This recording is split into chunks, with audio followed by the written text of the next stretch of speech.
Hi hi bro. Raviteja గారిది ఇరుముడి movie poster release అయింది, ఎలా అనిపించింది అన్న పోస్టర్ చూస్తే? పోస్టర్ ఒక రేంజ్లో ఉంది అసలు. రవితేజ గారు ఇరుముడి పోస్టర్ అయితే ఒక లెవెల్లో ఉంది అసలు. ఇన్ని రోజుల దాకా అన్ని ఫ్లాపులు పడ్డాయి అనుకుంటున్నారా? ఈసారి ఇరుముడితో ఇట్టు కొట్టబోతుండు. మన రవితేజ గారు వెనకాల మన అయ్యప్ప ఉన్నారు, అయ్యప్ప స్వామి గారు. మనకు మామూలుగా చెప్తున్నా, ఈసారి పక్కా ఇట్టు కొడతాడు, దీనికి తిరుగు లేదు. ఇంకా ఇది 100% రాసి పెట్టుకోండి. ఈ ఓల్డ్ రికార్డ్ కొట్టకపోతాడు కండి. ఆల్రెడీ ఇప్పుడు పోస్టర్లోనే అన్ని ఓల్డ్ మూవీస్ సీన్స్ అని యాడ్ చేశారు, మీరు చూసిండరు. చూడండి, ఆ పోస్టర్ ఒక ఎక్దమ్ ఒక వైరల్, ఒక మిరాకిల్. చూడండి, ఈసారి వెనకడికి వేసేదే లేదు. ఒకప్పుడు విక్రమార్కుడు ఎలా ఉందో దానికి మించి పోస్టర్ ఉంది. ప్రతి ఒక్కరూ పోస్టర్ చూడండి. పోస్టర్ ఆ రేంజ్లో ఉంటే మరి ట్రైలర్ మూవీ ఏ రేంజ్లో ఉంటుందో మీరు ఎక్స్పెక్ట్ చేయని అవసరం లేదు. కానీ ఈసారి బంపర్ ఆఫర్ వచ్చేసింది, రికార్డులు కొట్టేస్తుండు. ఇది రాసి పెట్టుకోండి.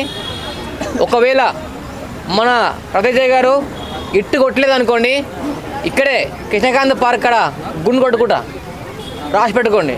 ఇట్టు పక్కా పక్కా ఇట్టు కొడుతుంది. పోస్టర్ ఒక రేంజ్లో ఉంది. ఈసారి వెనకడుగు వేసేదే లేదు, అన్నీ ముందడుగులే. ఫిక్స్, రాసి పెట్టుకోండి. వరల్డ్ రికార్డ్ కొట్టేస్తుంది, 100% నిజం. మా అదే పక్కన మా అయ్యప్ప స్వామి ఉన్నాడు, అయ్యప్ప స్వామితో సినిమా తీస్తున్నాడు. పక్కా ఇట్టు, రాసి పెట్టుకోండి. స్టోరీ ఎలా ఉండబోతుంది? స్టోరీ డిఫరెంట్గా ఉంటుంది, కానీ ఒక దేవుడు, ఒక అయ్యప్ప చరిత్రలాగా ఉంటుంది అనుకుంటున్నా. కానీ ఎలా ఉంటుందో, ఏ విధంగా ఉంటుందో, ఒకప్పుడు దేవుళ్ళు సినిమా ఎలా ఇట్టు కొట్టిందో ఈసారి దాని బేస్లో అయ్యప్ప మూవీ కూడా ఇట్టు కొడుతుంది. కానీ ఒక మన ఎవరు రాజమౌళి టైప్ ప్లాన్ చేస్తున్నారు మూవీ. అసలు పోస్టర్ ఏ రేంజ్లో ఉంటే మరి సినిమా ఏ రేంజ్లో ఉంటుందో నేనైతే చెప్పాలని నాకు మాటలు రావట్లేదు. ఫస్ట్ ప్లీజ్ ఫ్రెండ్స్, ఈసారి కూడా ఇట్టు పడుతుంది, నాకు తిరుగులేదు. ఇంకా డౌట్స్ ఉంటే అడగండి మీరు. Any doubts? నో డౌట్స్, అంతే. ఇంకొకటి, ఇంకో టాపిక్, డైరెక్టర్ మారుతి ఒక చెప్పనా? డైరెక్టర్ మారుతి ఇంటికి జొమాటో ఆర్డర్స్ కానీ మేకప్ కిట్ కానీ పంపిస్తుంది, దానిపై మీ అభిప్రాయం ఏంటిది? జొమాటో కాదు బ్రో, మేకప్ జొమాటోతో పాటు స్విగ్గీలు వస్తున్నాయి, మెడికల్ షాప్ నుంచి టాబ్లెట్లు వస్తున్నాయి. వేరే ఎందుకు వస్తున్నాయో మీకు అర్థం కావట్లేదు సార్. మారుతి సార్, మా ప్రభాస్ అని ఒక రేంజ్లో ఊహించుకున్నాం, మా అనుకున్న రేంజ్లో మీరు చూపించలేదు. మాకు చాలా బాధ అనిపిస్తుంది. ఒక బాహుబలి రేంజ్లో చూసినతన్ని మేము ఈ సినిమా చూసినప్పటి నుంచి మాకు ప్రతి క్షణం నిద్ర వస్తలేదు, పడుకుంటే మాకు కళలు వస్తున్నాయి. ప్రభాస్ గారు ఏంటి ఈ సినిమా తీసిండు, ఇలాంటి స్టోరీ ఉందని చెప్పేసి ప్రతి ఒక్క ఫ్యాన్స్, ప్రతి ఒక్క ప్రభాస్ ఫ్యాన్స్ నార్మల్గా సినిమాలు వచ్చినా కూడా ఏ సినిమాలన్నీ ఇట్టు కొట్టాయి. అనగనగా ఒక రాజు ఇట్టు కొట్టింది, నారాయణ రామ ఇట్టు కొట్టింది, మన శంకర్ ప్రసాద్ కూడా సినిమా ఇట్టు కొట్టింది. మరి అదాసాబ్ సినిమా గురించి ఎవరు మాట్లాడుకోవట్లేదు. ఎందుకు మాట్లాడుకోవట్లేదు? మారుతి గారు, మీరు ప్రభాస్ గారిని ఒక తక్కువ రేంజ్లో చూపించారు. మా ఫ్యాన్స్ బాధతో, కోపంతో మీ ఇంటికి పంపిస్తూనే ఉంటారు. మీరు మా ప్రభాస్ గారిని ఇలా చూపించడం మాకు చాలా బాధ అనిపిస్తుంది. ఈ బాధకు మేము ధర్నా చేస్తున్నాము. ప్రతి ఒక్కరు ఇవే కాదు, స్విగ్గీలు, బిర్యానీలు మొత్తం టోటల్ మీ ఇంటికి వస్తూనే ఉంటాయి. ప్రతి క్షణం మీ డోర్ కొడుతూనే ఉంటాం. మీరు పోయి మాకెందుకు మీ అడ్రస్ ఇచ్చారు, మీ అడ్రస్ చెప్పారు, అడ్రస్ చెప్తే మా వాళ్ళు ఊరుకుంటారా? ఊకోరు. ప్లీజ్ సార్, ధైర్యం పెడతా. మీరు నెక్స్ట్ టైం సినిమా తీస్తే మాత్రం ఇలా తీయకండి. ప్రభాస్ గారితో మీకు చేసే ఛాన్స్ వచ్చింది. ఆ ఛాన్స్ వచ్చిందంటే మీరు నిరూపించుకోవాలి. నిరూపించుకోవడానికి చాలా బాధ అనిపిస్తుంది. ఏంటంటే ప్రభాస్ గారిని మళ్ళీ ఆ లుక్ చాలా డౌన్గా, చాలా గిల్టీగా ఫీల్ అయిపోయాము. ప్లీజ్ మారుతి గారు, మీరందరికీ ఫ్యాన్స్కి సారీ చెప్పాలి. ఎందుకంటే చాలా బాధలో ఉన్నాం.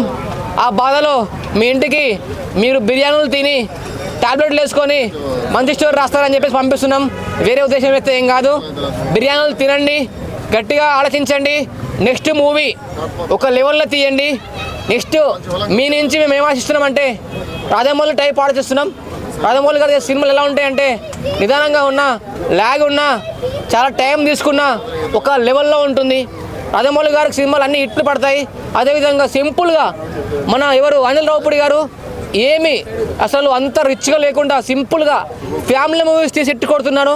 మొన్న మనశంకర్ వరప్రసాద్ 500 కోట్లు క్రాస్ అయిపోయింది. మరి అన్ని సినిమాలు హిట్ అయిపోయాయి. ఈ సంక్రాంతి విన్నర్ అంట నారి నడమమురా సినిమా హిట్ పడింది. ఎందుకు మరి ప్రభాస్కు టాలెంట్ లేదా? ఉంది, ప్రతి ఒక్క టాలెంట్ ఉంది. అందరూ టాలెంట్ని వాడుకోవాలి. మీరు చెప్పండి, ప్రభాస్ గారు మీకు ఛాన్స్ ఇచ్చారంటే మీరు చెప్పారు ముందు ఏం చెప్పారు, ఈ సినిమా మీకు అర్థం కావాలంటే మినిమం డిగ్రీ చేయాలన్నారు. కానీ ఈ సినిమా మీకు అర్థం కావాలంటే క్లారిటీగా అర్థం చేసుకోవాలి. కానీ అంత ఫస్ట్ హాఫ్ లాగ్ ఉంది, సెకండ్ హాఫ్ మీరు ఒక ప్లాన్ చేశారు కానీ మాకు అర్థం కాలేదు సార్. ఈ సినిమా పబ్లిక్ అర్థం కావాలి. మీరు సినిమా అర్థం కాని సినిమా మేము ఎన్నిసార్లు చూస్తాం, మాకేం అర్థమవుతుంది? మాకు అర్థం కాకనే పెట్టే ఇబ్బంది భరించలేక ప్లాట్ కూడా మార్చేస్తున్నారు అని చెప్పేసి మార్చాలి. మళ్ళీ ఇంకొకసారి మీరు మీ అడ్రస్ చెప్పకండి సార్ ప్లీజ్. ఎందుకంటే ప్లీజ్ దండం పెడతా, మా లాంటి ప్రభాస్ అన్నని తక్కువ చూపించడానికి మేము చాలా బాధపడుతున్నాం. మా ఫ్యాన్స్ ఆగ్రహానికి ఫీల్ అవుతున్నాం. ఆ బాధలో మేము బిర్యానీలు పంపిస్తాం, స్విగ్గీ తినండి, మొత్తం లెగ్స్, చికెన్, మటన్, పిస్తా, జొమాటోలు అన్నీ పంపిస్తాం సార్. అన్న స్విగ్గీ జొమాటో కాకుండా మేకప్ కిట్లు గిట్ట పంపిస్తారంట కదా? మేకప్ కిట్లు ఎందుకు పంపిస్తున్నాం? అన్నీ పంపిస్తాం. మాకు మేకప్ తక్కువైంది, అసలు స్టోరీ తక్కువైంది, బాధ అనిపిస్తుంది. ఆ బాధలో మాకు నచ్చింది పంపిస్తాం. మారుతి గారు, ప్రభాస్ గారు తీసుకొచ్చిన స్టోరీకి డోప్ వస్తుంది. ఒక నిమిషం ఆగు. అలా మాకు తిన్నది అరగట్లేదు ఫస్ట్ అలా చూపించడం వల్ల, అందుకే డేర్పులు వస్తున్నాయి.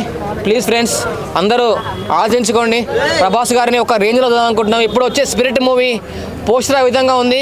మరి సినిమా కూడా ఒక లెవెల్లో ఉంటుంది. 4G సినిమా కూడా ఒక లెవెల్లో ఉండబోతుంది. ముందుగా వచ్చే సినిమా స్పిరిట్. ఈసారి తీసే డైరెక్టర్ గారు చెప్తున్నాను, సందీప్ రెడ్డి గారు చెప్తున్నాను, స్పిరిట్ మూవీ ఒక రేంజ్లో ఉండాలి. ఫస్ట్ మీరు చూడండి, చూసిన తర్వాత ఓకే అవుట్ సూపర్ ఏక్దమ్ అంటే రిలీజ్ చేయండి. కావాలంటే కరెక్షన్స్ చేసుకోండి. ఇది మా యొక్క కోరిక, మా యొక్క response. Thank you so much. తప్పు మాట్లాడితే నన్ను క్షమించండి, క్షమించకపోయినా క్షమించండి.